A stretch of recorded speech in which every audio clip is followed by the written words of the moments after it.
دوستانو سلامونه، وخت مو په خیر. په دې ویډیو کې به موږ په فیسبوک کې د ریاکشن په آپشن باندې خبرې کوو چې څنګه کولی شو خپل د فیسبوک لایکونه یا ریاکشن یې له خلکو پټ کړو. نو هغه لپاره تاسې فیسبوک باندې کلیک وکړئ او دلته دې ځای نه سیټینګز ته لاړ شئ. سیټینګ ته چې لاړئ، هغه نه وروسته به تاسې دلته په پریفرنسز کې ریاکشن پریفرنسز باندې دوم آپشن باندې کلیک وکړئ.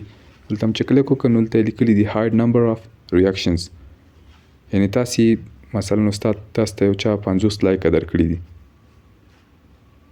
نو تاسې کولی شئ چې هغه پټ کړئ له خلکو، له دوستانو. فقط تاسو ته به معلومیږي چې زما په پوسټ باندې هغه کنځوري که کومه لیکنه وي او که کوم ویډیو وي، نو تاسو ته به یوازې ښکاري چې څومره لایکونه یا څومره ریاکشن یې وړي دي. نو دلته دوه ډوله آپشن دي، آن پوسټ فرام ادرز. دا آپشن چې تاسې کله فعالوئ، دې سره به بیا تاسې د خلکو لایکونو شمیر نشئ معلومولی یا تاسو ته به نه ښکاري کله چې دغه لومړنی آپشن تاسې فعالوئ.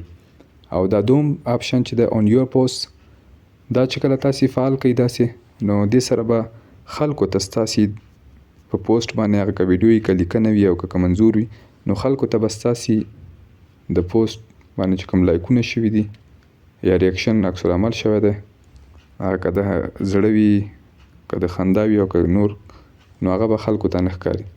نو دا وه د نن ورځې ویډیو. که خوښه شوې مې وي در سره لایک یې کړئ. که کوم نظر یا پوښتنه لرئ له موږ سره یې د کامنټ له لارې شریکه کړئ. نو تر بلې ویډیو پورې مې په پاک او مهربانه رب سپارم. هر چیرې چې یاست خوښ او اباد اوسئ.